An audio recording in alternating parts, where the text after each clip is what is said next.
ইমরান তখন ছোট। আব্বা প্রায়ই বলতেন, ইমরান যদি পারো একদিন হজ করো, ওটা জীবনের সবচেয়ে পবিত্র সফর।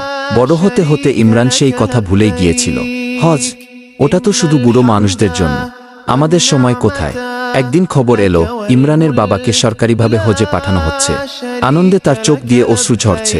সে বলে, আলহামদুলিল্লাহ, আমার স্বপ্নটা বুঝি পূরণ হলো। হজের সময় মিনার কাছ থেকে ইমরানকে কল দিলেন। ইমরান, কাবার সামনে দাঁড়িয়ে আছি, মনটা কাঁদছে রে বেটা, যদি আমি না ফিরি ক্ষমা করে দিস। এটা তার শেষ কথা ছিল। 3 দিন পর ফোন এলো, আপনার বাবা মিনায় ইন্তেকাল করেছেন। ইমরান স্তব্ধ হয়ে যায়। কিছুদিন পর ইমরান পায় আব্বার লেখা একটি চিঠি। ইমরান, আমি কাবার সামনে দাঁড়িয়ে বুঝেছি, এই দুনিয়ার কিছুই চিরস্থায়ী নয়, শুধু আল্লাহর রহমত চিরন্তন। তুই যদি পারিস একদিন হজে আসিস, একবারই যথেষ্ট।